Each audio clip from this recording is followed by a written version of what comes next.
গাছের ফুল গাছে মানায় হাতে মানায় না, যদি আমি ছিঁড়ি 10 মিনিটের ভিতরে সে নষ্ট হয়ে যাবে। এই লাকড়িগুলা আমরা ধইঞ্চা বলি, ধইঞ্চা। শিয়াল যদি আসে তাদেরকে দৈরাও নিয়ে যায়, কেউ বাসা থেকে আইসা তাদেরকে আটকাইতে পারবে না। ধান নাই, দেখছেন এই যে ধান ধান। Hey guys, welcome back to my new another blog. তো আজকে প্রত্যেক দিনের মতো কাজে আইছি। এসকেভেটরটা এই যে এই জায়গায় কাজ করতেছি। এই যে দেখা যায় কিনা, এই যে লড়তেছে, দেখা যাইতেছে। তো আমি আইসা ছায়ার মধ্যে বসে রয়েছি। তো শীতের দিকে, শীতের দুপুর, রোদের তাপ অনেক বেশি। মানে ওইখানে দাঁড়াইলে যেমন শরীরে গিয়ে ভিন দিঘা এরকম পরিমাণ তাপ লাগতেছে, যার কারণে আমি এই জায়গাতে ছায়াতে এসে বসলাম। এই যে ছায়া, এখানে মোটামুটি ভালো ছায়া। উপরে একটা নিম গাছ আছে, যার কারণে ঠান্ডাটা আরো মজা লাগতেছে। তো এই জায়গায় বসা রোদের তাপের কারণে। তো গাইজ, সকাল সকাল তো কাজে গেছিলাম, কাজ থেকে আবার চলে আইছি। তো যে লোকের কাজ ছিল, যে লোকের রাস্তা, নতুন রাস্তা বানার অর্ডার দিছিল, ওই লোকে আবার মানে কি মত হয়েছে, ওনার মত বিগা গেছে, যার কারণে আমাদের কাজটা অফার ছিল। তো আমরা কাজ থেকে চলে আইছিলাম দুপুরে। আইসা বাসায় গোসল করব, তারপরে দুপুরে লাঞ্চ করব। লাঞ্চ করছি ঠিকই, কিন্তু দুপুরে গোসল করি নাই। খাওয়ার পরে আমার শরীরটা কাইট লাগতেছে, যার কারণে আমি বিছনার সাথে দেখা করতে গেছিলাম, শুইছি পরে ঘুমাই গেছি। তো এখন বিকাল হয়ে গেছে, তারপরে উঠে আইছি। তো আজকের গোসলটা হলো না, ঠান্ডা ঠান্ডা লাগতেছে দেখে আজকের গোসলটা হলো না। তো আগামীকালকে সকালবেলা গোসল করবো কাজে যাওয়ার আগে। তো বাড়ির পিছনে প্রত্যেক দিনের মতো আইছি। লাউ গাছ যে লাগাইছি, মিষ্টি কুমড়া গাছ, লাউ গাছ, এই গাছগুলা মোটামুটি আগের চেয়ে অনেক দেখার মতো সুন্দর হয়েছে, বড় হয়েছে। প্রত্যেক দিন এটাতে যত্ন নেওয়া হয়, পানি দেওয়া হয়। তা আমি যদি পানি না দেই, তো আমার ছোট ভাই আছে, ছোট ভাই দেয়। যদি আমার ছোট ভাইরা না দেয়, তো আম্মাহেরা পানি দিয়ে দিলে গাছগুলা এখন আগের চেয়ে বড় হয়েছে। তো আরো কিছু বড় হইলে এগুলার মধ্যে লাউ ধরবো, তারপরে মিষ্টি কুমড়া ধরবো। চলেন আপনাদেরকে গাছগুলা দেখাইতেছি। এই যে নামাই খুব অসুবিধা, এদিক দিয়ে নামতে খুব অসুবিধা, যার কারণে সিঁড়ি করা হয়েছিল। এই যে একটা সিঁড়ি এমনি বানানো হয়েছে, যাতে আপাতত এদিক দিয়ে নামতে পারে, যার কোনো দরকার হয় এই জমিতে, অথবা আমাদের দরকার, অন্য কারো দরকার যদি হয়, তাহলে নামার জন্য এই যে একটা সিঁড়ি বানাইছি। তারপরে আমাদের কিছু লাকড়ি আছে, এই যে এগুলা আপনারা কি বলেন, এই লাকড়িগুলা আমরা ধইঞ্চা বলি, ধইঞ্চা। এই দইঞ্চা আমাদের জমিতে আসছিল, এখনো কিছু দইঞ্চা এখানে আছে, পড়া আছে। এই পানি যে সময় ছিল, ওই সময় দইঞ্চা গুলা এখানে রাখছিলাম, কিন্তু এখন পানি শুকায় গেছে, আনতে সুবিধা হইব, এর জন্য এখানে সিঁড়ি করা হয়েছে। এই যে আনতে পারি, শুকাইছে, এখন আনবো। আমি না আনলেও আমার বাইরে আনবে, কিন্তু আমি তো কাজে থাকি, এক্সকেভেটর নিয়ে দৌড়াদৌড়ি থাকি, যার কারণে আমি আনতে পারি না। এই যে আমাদের লাউ গাছগুলা, এই যে এই যে আগের চেয়ে অনেক বড় হয়েছে, আগা টাগা নিচে। এই যে একটা গোড়া ওইখানে লম্বা হয়ে এখানে আসছে, এই যে ওইখানে গেছে, মানে বড় হয়েছে। দইঞ্চা যেগুলা আছিল, এগুলা দিয়ে এখানে বিছাই দেওয়া হইব মোটামুটি ভাবে। টাল টুল না দিয়ে, টাল দিতে গেলে আবার অনেক ঝামেলা।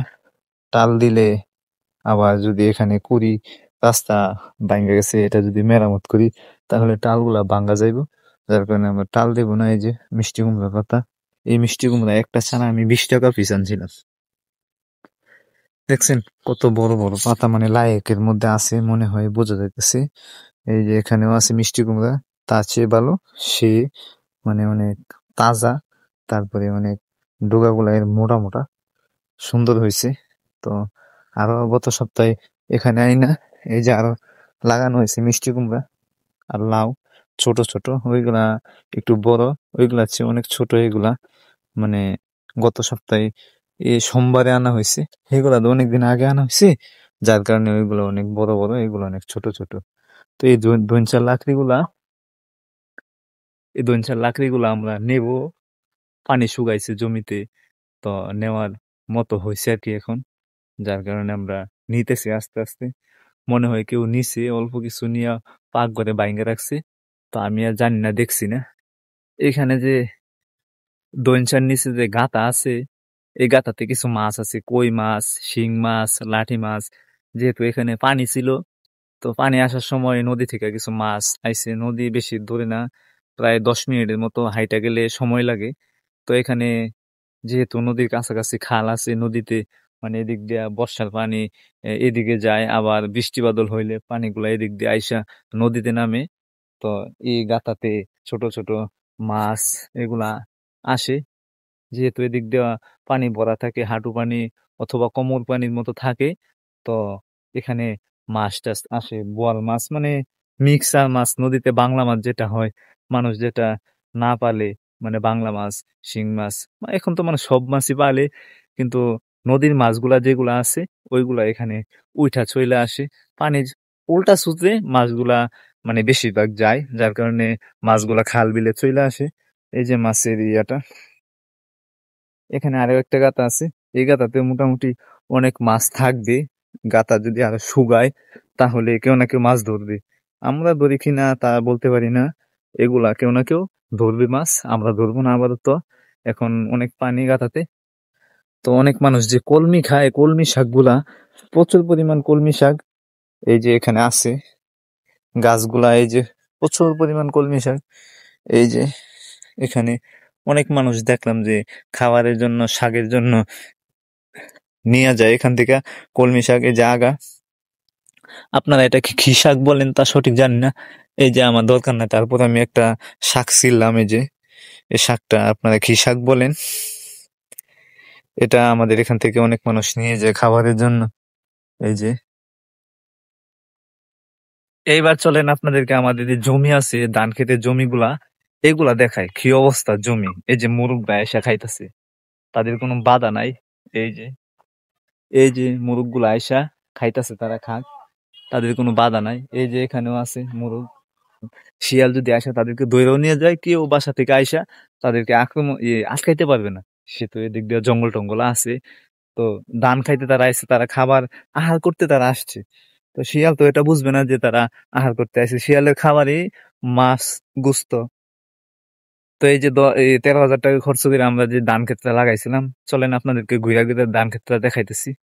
ধান খেতে কি করুণ অবস্থা, ধান নাই দেখছেন? এই যে ধান, ধান, মানুষের ক্ষেতের ধানের কি অবস্থা আর আমাদের ক্ষেতের ধানের কি অবস্থা।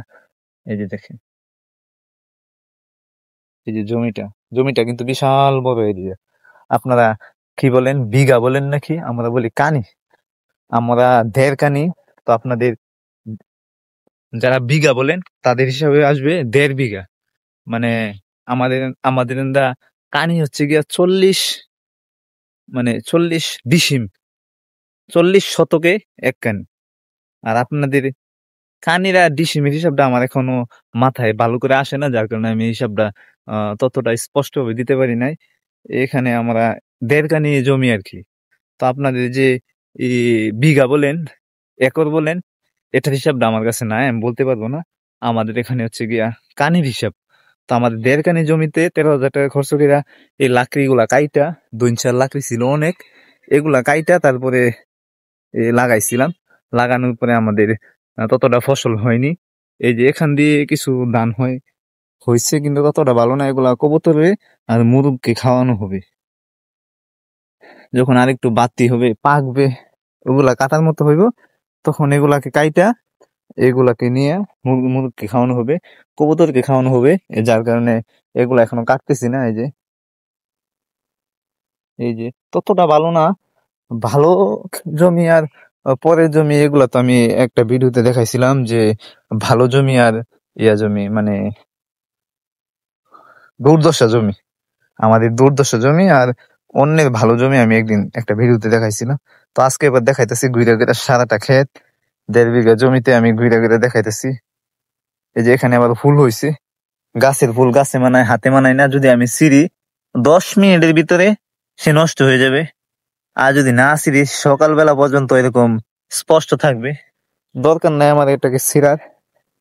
এখানেও কিছু ফুল আছে সুন্দর সুন্দর। এই যে যদি আমি ছিঁড়ি কিছুক্ষণের ভিতরে তারা নরম হয়ে যাবে, আর যদি না ছিঁড়ি তারা এরকমই থাকবে। আমার দরকার কি এগুলা ছিঁড়া? তা আমি এগুলা দেখি, আমার জমিটা দেখি ঘুরে ঘুরে। এই যে জমিগুলা একবারে দান দুন নাই, দেখাইতেছি ঘুরে ঘুরে। এই যে আবার পাশে যে জমিগুলো আছে এই জমিতে মানে ধানের বীজ ফালানো হবে, যার কারণে এগুলা পরিষ্কার করে হাল চাষ করে রাখছে। যে তারা বীজ মনে হয় জাতে দিছে, জাতে দিলে যখন বীজের মধ্যে একটু ধানের মধ্যে একটু একটু গেরা হয়, তাহলে এগুলাতে আইনা ফালাইবো, তারপরে এগুলা হইব। তারপরে এগুলা যখন 1 মাস 1.5 মাস হইব, তার উপযুক্ত সময় হবে, ওই সময় আইনা তাকে জমিতে রোপণ করবে, তারপরে ধান হবে। এটা আমি আগেও একদিন বলছিলাম, আবার বললাম।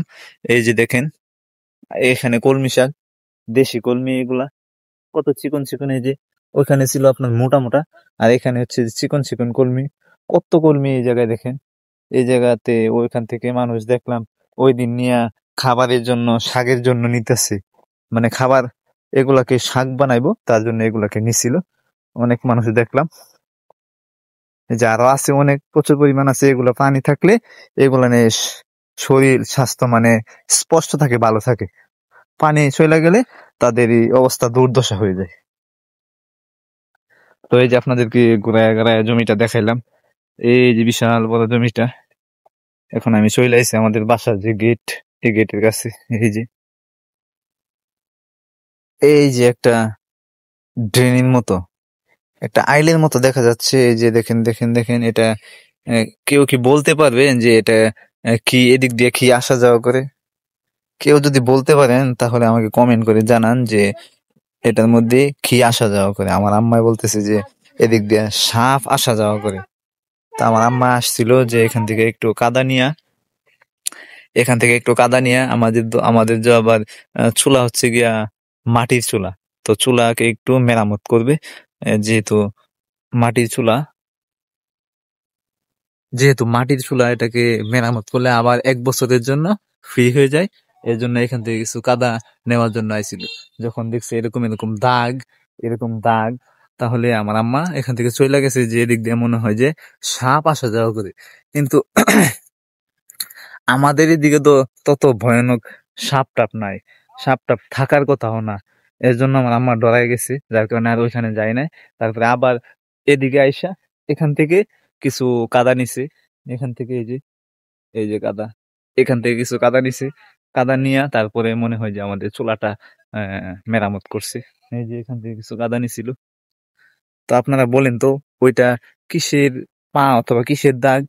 আমার মনে হয় যে ওইখানে চিকা অথবা ইঁদুর এদিক দিয়ে প্রত্যেকদিন আসা যাওয়া করে, একই লাইনে প্রত্যেকদিন আসা যাওয়া করে, যার কারণে এরকম দাগ হয়ে গেছে। আমার আম্মা বলতেছে যে সাপ। তো আসলে আমি সঠিক জানি না এটা কিসের রাস্তা। আমার মনে হয় যে ছোট ছোট পায়ের দাগ দেখা যাইতেছে, সাপের তো আবার পা নাই। তো ইঁদুর অথবা চিকার পায়ের দাগের মতো মনে হইতাছে, যার কারণে আমি এটা বললাম। তো আপনারা বলেন এটা কিসের পা অথবা কিসের দাগ? দেখি কারটা হয়, কার কিরকম ধারণা দেখি।